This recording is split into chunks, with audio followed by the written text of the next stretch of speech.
As a constitutional law attorney, Jenna Ellis believes in the rule of law and the importance of integrity in our elections. And she's ready to tackle the big cultural and legal issues facing America. This is the Jenna Ellis Show. Here is your host, Jenna Ellis.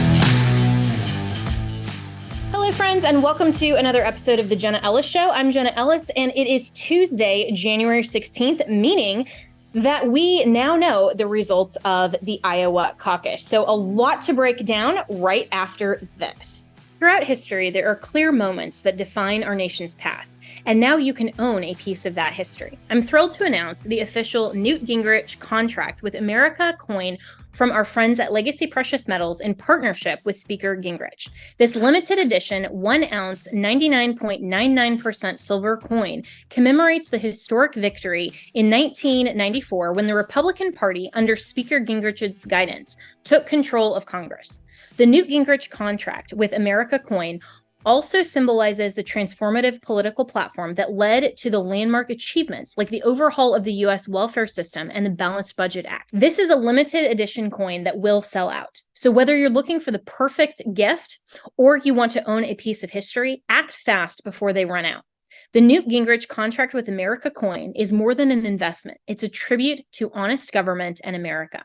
You can order it online at newtgingrichsilvercoin.com.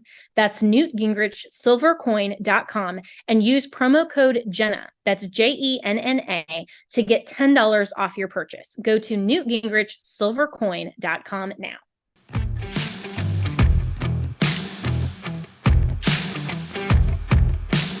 All right, so the Iowa caucuses were last night, and kind of to nobody's real surprise, it was a blowout for Donald Trump. He ran away with 51% of the votes. Ron DeSantis was the second place winner with 21.2%. Then Nikki Haley, 19.1%. Vivek Ramaswamy then way down in fourth with 7.7%. So what does this bode for the future of the primary and then also the future of the general? So I have a lot of thoughts on this, but let's break this down first. So this was a historic win for Donald Trump in terms of an open primary. But let's not forget that he has been running as the incumbent. And when he genuinely was the incumbent in 2020, he had 97% of the vote in Iowa. So what does this 51% actually mean? I think it's going to be fascinating to see what New Hampshire and then following that in March, early March for Super Tuesday bodes in terms of that percentage and whether or not it goes up. Because getting barely over 50% as the supposed incumbent and leader of the party actually suggests that about half of the GOP doesn't want a second term of Donald Trump. And we saw that with the support of Ron DeSantis and then 19% for Nikki Haley, which, of course, she is the establishment candidate. So can Donald Trump actually unify the party leading into a general election? So Vivek Ramaswamy, of course, is out shortly after the results last night. He announced he's suspending his campaign. He endorsed Donald Trump, again, to nobody's surprise. I was proud of him for getting even 7%, frankly. I didn't believe kind of some of the polls that were suggesting that he would actually place second place.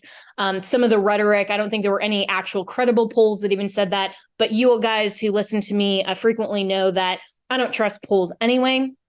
So that was really not a surprise. Then Nikki Haley suggested that after Iowa, this is now a two-man race. I think nobody actually told her that she came in third, but she's not a man. We know that she's a woman, so maybe she was just referring to Trump and DeSantis. And DeSantis has not suspended his campaign. He is saying that he's going to move forward to New Hampshire. He's going to move forward to South Carolina. Whether or not he suspends his campaign before Super Tuesday, I think is really going to depend just on the financial security of his campaign. Can he keep the donors? That's also going to be true for Nikki Haley. I think Nikki Haley is kind of biding her time and waiting for what I think is the inevitable VP nod from Donald Trump. And for Ron DeSantis, it actually does make sense to stay in the race right now because, listen, anything can happen. We know that President Trump is pushing 80 and things happen when you get older. And, there are some potential other legal issues that Donald Trump is faced with. And so it actually does make sense that Ron DeSantis is staying in the race as long as possible. And what I think is going to be the biggest issue now moving forward is to see if that 51%, when we're faced with an actual just going to the polls primary, not the caucus structure like Iowa, whether or not that percentage goes up or whether it goes down. And I think that it'll probably go up a little bit, honestly, because some of the DeSantis and Haley supporters are going to say, okay, Trump is now inevitable. We were looking at a different option, but now we're going to go ahead and unify, get the Republican Party moving forward. Tommy Lahren, for example, who is very much pro-DeSantis, said on Fox News last night, now it's time for the Republican Party to unify.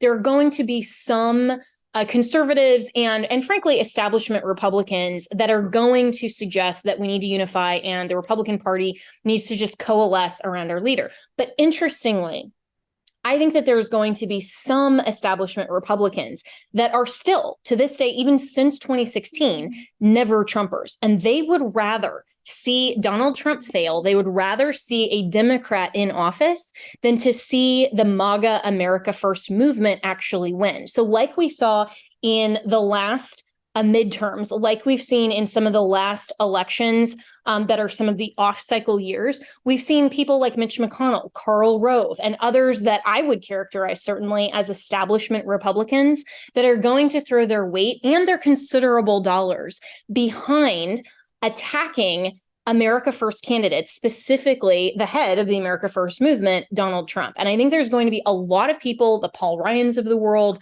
some of these other very tried and true establishment Republicans that under no circumstances are going to want to support Donald Trump. So that's going to be one piece of it. But I think this is another key issue here that is going to face Trump as he moves forward. He has spent his entire primary campaign with his influencers, his advisors, and his actual campaign and its surrogates that have absolutely demoralized and slammed anyone who had a different opinion other than total and complete fealty and loyalty to Donald Trump. That has included people like Laura Loomer suggesting that Casey DeSantis, and actually accusing her of faking cancer. If you didn't know about that, congratulations. You have not spent enough time on X, and I applaud you, X formerly known as Twitter. I kind of have to because it's part of my job to see everything that's going on in politics, but that was shameful. It was disgusting. This whole idea of, trying to demoralize Ron DeSantis and come after his alpha male status. The fact that they're calling people like my friend Bill Mitchell an aging lesbian. The fact even last night after the Iowa caucuses, one of the Trump influencers that has been paid previously by the campaign, it's still an open question of whether or not he currently is, literally was making fun of Steve Deace's appearance and making fun of his weight and how he looks and some other stuff that I won't even say, literally even after the results were in. So this is not a campaign that is genuinely trying to unify. So I have serious questions whether Trump's speech last night is genuine and sincere. A lot of people that I've been hearing from the DeSantis camp, from just the fatigued of Trump camp, is saying, why should we believe him that he's calling for unity now when his campaign was so vile toward anyone who was not willing to have total loyalty to Trump, that they hated on and were willing to lie about Ron DeSantis? Why on earth should we believe that he's suddenly going to have this overnight change of character? And I think that that's a completely valid point. I don't think that it's necessarily a point of Donald Trump to be genuine. I think he says, like a politician, what he thinks that he needs to say to effectuate the best outcome for himself and his campaign. And last night, that was calling for unity. We've seen that now, that talking point, the memo has been proliferated through MAGA world. And we saw, Don Jr. post that. We saw Eric Trump say that. We saw all of the online influencers say that.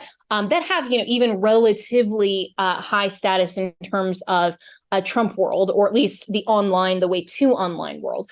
But then you also saw how the flip-flop of within 24 hours prior to Iowa, and then as soon as Vivek Ramaswamy suspended his campaign, how the rhetoric and the memo changed, right? Because 24 hours before Iowa, the Trump camp was saying, and Trump himself, literally on Truth Social, was posting that Vivek Ramaswamy was not real MAGA and was saying, don't vote for him. They were concerned that Vivek was going to take too many delegates away from Trump. And so he was willing to utterly trash and disassociate with Vivek and actually call him a fake, right? And then as soon as Vivek suspends his campaign, leaves the race, and endorses Trump, then Trump all of a sudden is saying, oh, Vivek is so great. He's really MAGA. We always liked him. And you saw this flip-flop from all of the online influencers. And it was hilarious because they had to first say, oh, Vivek is great. Then, oh, no, he's not. And then 24 hours later, go, oh, wait, no, just kidding. He's good again. That's not somebody whose principles stand up to scrutiny.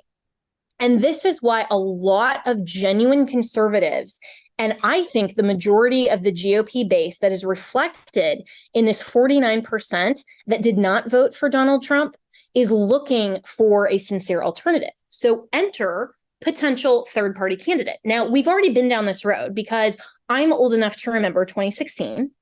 And when Donald Trump, who was then the outsider, secured the nomination, and by the way, he didn't win Iowa, Ted Cruz did. And interestingly, historically, when it is an open primary, over the last, I think it's been about 20 years, the person who has won Iowa has not gone on to win the nomination. So we'll see if this year is different, but interesting factoid there.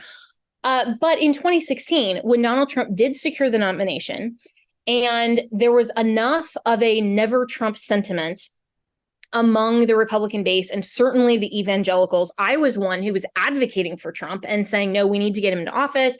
He had convinced me that he would do a good job in office. I supported him. And yet there was this consideration among very stalwart conservatives, people I respect, who, just had a difference of opinion, right? And they were considering actually putting forward a third-party candidate that would run against Trump and then Hillary Clinton. Ultimately, that didn't come to fruition. I think that the biggest player at the time was, ironically, David French, who has kind of gone off the rails, but that's a whole other podcast conversation. And he ended up not running, as a lot of people were trying to ask him to do at the time. So that was a potential that was seriously contemplated by people who had credibility, backing, financial backing, that genuinely considered that in 2016. So moving forward into 2024, if we have a repeat of Trump versus Biden, I think it is going to be really fascinating to see what the establishment GOP does. And some of these people that are genuine conservatives really not having any fealty to the Republican Party trademark, TM, the RNC, but really more wanting conservative principles to win. If they're going to put up a candidate, or are we going to see a coalescing around disaffected Democrats who hate Joe Biden and disaffected Republicans who hate Donald Trump or just don't prefer him for whatever reason, coalesce around RFK? And there is a fascinating argument that RFK could pull enough from both Biden and Trump that he could end up with enough to win the presidency in 2024. And I think that the GOP, or the conservatives, rather, not the GOP as the party, but conservatives have a really good argument for why RFK would be better than Trump. And I know for a lot of you, you're just saying, well, you supported DeSantis, you endorsed him, so of course you're pivoting to RFK. I'm not pivoting to RFK, at least not yet. I have said publicly and after the results, and actually prior to the results last night, that I currently do not intend to support Donald Trump. That doesn't mean that I've chosen who I am going to support, because I want to wait and see. Is there going to be kind of a phoenix that rises from the ashes in terms of conservatism and genuinely has a chance to prevail? Can Donald Trump convince me that this is going to be more of a repeat of 2016, but better and not a repeat of some of the things that conservatives genuinely have questions with in terms of a second term? And one of the things that I think was really bad for Donald Trump in the primary in terms of convincing this 49%. And we'll see, again, I mean, that's just based off of Iowa. That I think will go down a little bit as we get further along in the primary process. But let's just say roughly 49%. If it's even close to that, then Trump has absolutely no hope of winning a general. So if he wants to diminish that significantly enough to potentially overcome an RFK and a Biden challenge, then he is going to have to actually win back skeptical voters like me. And even though I worked for him, I very proudly supported his candidacy in 2016 well before I worked for him. He had convinced me then, right? So this isn't about me working for him in the past or not. This is all about me as a voter and as a conservative, because I was a conservative long before Donald Trump came down the escalator. I had principles that I still have, and that has carried me through the last 8 years. Those principles don't change. It just depends on which candidate is best suited to actually advance those principles in office. And right now, I am not convinced. And the reason that I endorsed Governor DeSantis is that I am not convinced that Donald Trump is the best conservative candidate. He is going to have to win me over like he won me over in 2016. He has not done that currently by not showing up at the debates, not being willing to answer questions about his record, still promoting the COVID vaccine narrative, not taking responsibility for any of the genuinely bad calls that he made during his first 4 years, like not firing Dr. Fauci, like appointing Christopher Wray, all of these different things that we could list out, right? And so what I think Trump's main challenge is going to be moving forward, not Ron DeSantis. I think that DeSantis's campaign was terribly run, and I'll get to that in a minute. But I think that Trump's main issue moving forward is genuinely convincing skeptical voters like me, even people who proudly voted for him twice and would have loved in 2020 to see a second term, convincing that 49% that he is worth voting for again a third time. And that is going to be, I think, a huge challenge, especially when you see that he flip-flopped on Vivek. He's now running to the left of the true conservative DeSantis by suggesting that we need to pull back our rhetoric as a party on abortion. Pro-life is a major issue to evangelical Christians. Again, all of these things he's going to have to answer directly, and not just in political talking points or not just in a speech. I don't know. Can he convince me? We'll see. I haven't yet actually built out a metric of what genuinely would convince me. I think an apology would be a really good start in terms of saying, you know what, I'm going to apologize to the American people, to conservatives for how the COVID situation was handled. I mean, the same thing that Ron DeSantis did by saying we did what we thought was best at the time. Hindsight is 2020. LOL, haha.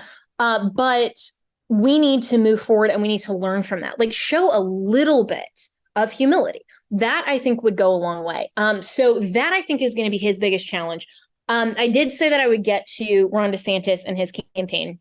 Again, I think it's a good idea that he's staying in at least as long as he can, because who knows what the future portends. We've seen crazier things happen, right? And so continuing his candidacy for as long as possible gives him the potential opportunity to still remain in the race. You know, if something totally unexpected happens, I don't think that if the trajectory from New Hampshire continues, I do think that Trump, barring something totally unforeseen, happens, I do think that that Donald Trump will be the nominee.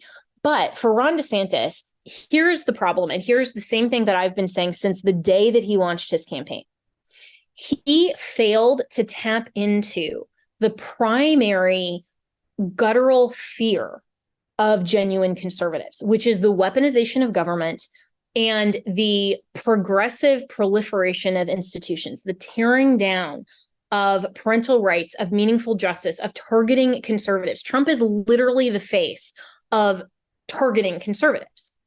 And that, of course, plays to Trump's advantage. And we saw that, all of these four indictments didn't hurt him at all in terms of the voters' perspective. If anything, it gave him wind beneath his wings, right? And he has run basically on that. What Ron DeSantis failed to do is to address that directly, regardless of whether that was good or bad for Trump. That is a fear of conservatives.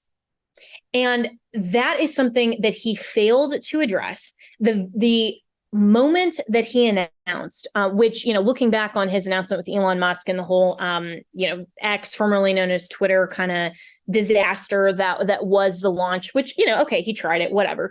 But if he had come out that night or the next time in an interview and he had just blasted all over media and said at the very first debate, I am currently Donald Trump's governor and I will be his president. And let me tell you why. Because I will ensure that justice is not political. I will ensure that we reclaim our institutions, that we don't allow public education to go woke, that we do not allow the sexual transition of minors and these surgeries. If he actually tapped into what conservatives are scared of, I think that he would have done a lot better. But he was playing nice, and he was his campaign ran as if it was almost like like wanting to play softball. I mean, kind of literally, he had that picture on the baseball field.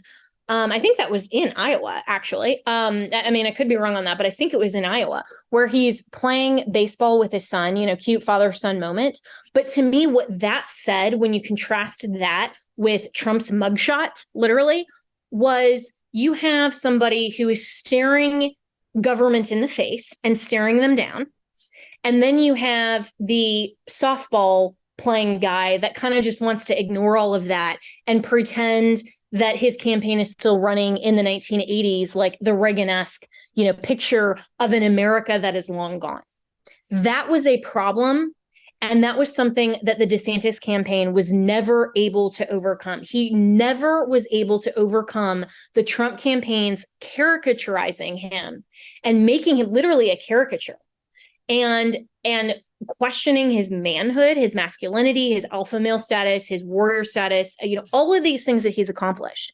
He was never able to get past of Trump painting him and portraying him as something that Trump wanted to. And once you let your opposition define you, as anybody in any debate scenario knows, or any courtroom knows, once you let your opposition paint a picture of the truth, it is really, really hard, almost impossible to walk that back. So I think that DeSantis, frankly, was running an uphill battle anyway, but he has no one to blame but his own campaign and his own decision-making in this instance. I think it could have been a lot closer if he was willing to address and confront the issues that America clearly sees, that Trump is, basically how I would frame it is, Trump is willing to, quote unquote, do something better and stronger and harder than DeSantis.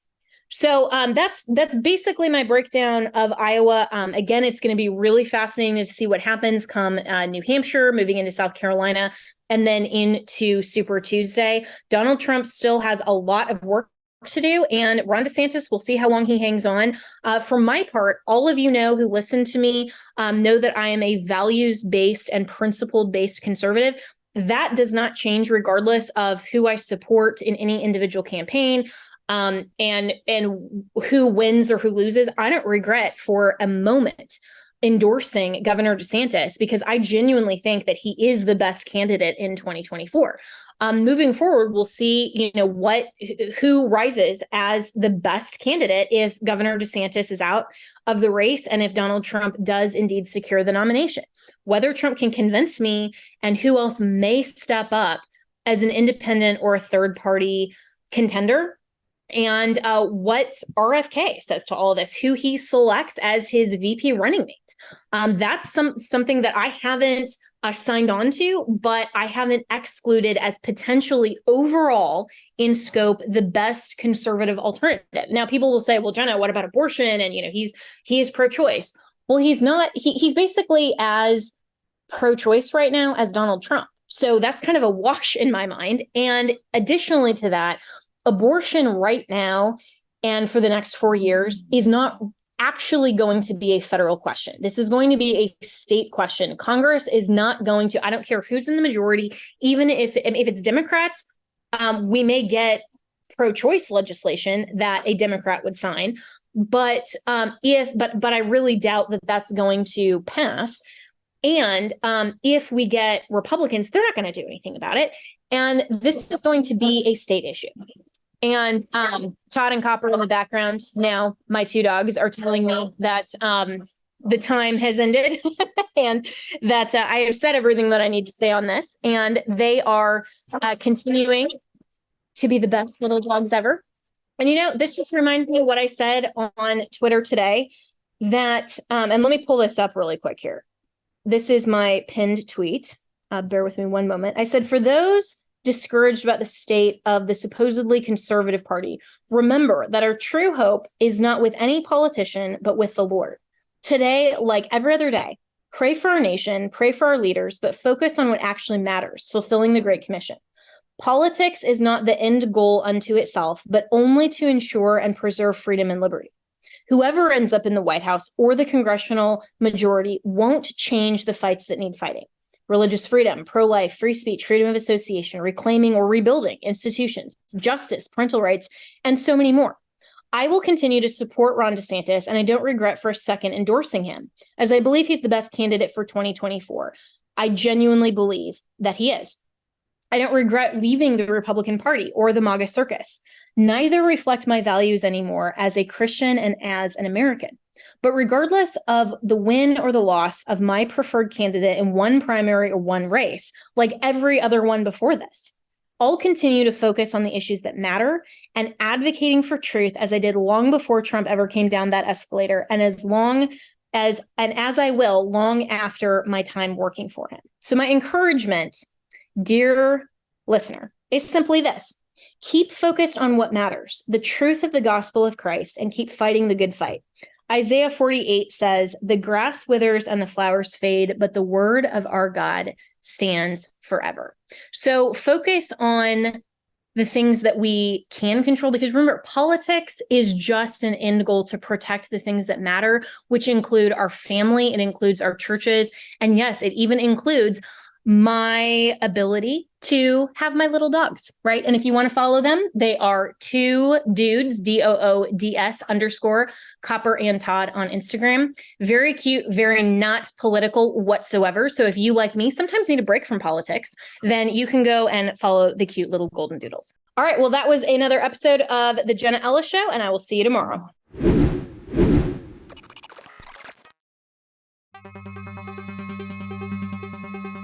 Throughout history, there are clear moments that define our nation's path, and now you can own a piece of that history. I'm thrilled to announce the official Newt Gingrich contract with America coin from our friends at Legacy Precious Metals in partnership with Speaker Gingrich. This limited edition 1 ounce, 99.99% silver coin commemorates the historic victory in 1994 when the Republican Party, under Speaker Gingrich's guidance, took control of Congress.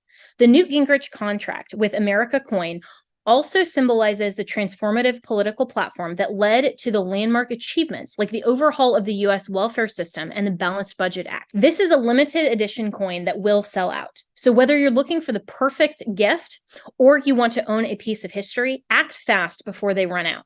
The Newt Gingrich contract with America coin is more than an investment. It's a tribute to honest government and America. You can order it online at newtgingrichsilvercoin.com. That's newtgingrichsilvercoin.com, and use promo code Jenna, that's JENNA, to get $10 off your purchase. Go to newtgingrichsilvercoin.com now. As you know, my friend Mike Lindell has a passion to help everyone get the best sleep of their life. He didn't stop by simply creating the best pillow. Mike created the Giza Dream bed sheets. They look and feel great, which means an even better night's sleep for me, which is crucial for my busy schedule. Mike found the world's best cotton. It is ultra soft and breathable, but extremely durable. Mike's Giza sheets come with a 60-day money-back guarantee and a 10-year warranty. The Giza Dream Sheets come in a variety of sizes and colors. Mike's latest incredible deal is the sale of the year. For a limited time, you will receive 50% off the Giza Dream Sheets. You will also receive a set for as low as $29.98. So go to mypillow.com, click on the radio podcast square, and use the promo code Jenna. There you will find not only this amazing offer, but also deep discounts on all MyPillow products, including the MyPillow 2.0 mattress topper, which I have and I love, the MyPillow kitchen towel sets, and now even flannel sheets and so much more. We definitely need flannel sheets for as crazy as all of this weather has been lately. So go to mypillow.com and make sure you use the promo code Jenna or call 1-800-564-8475. That's 1-800-564-8475 and use the promo code Jenna.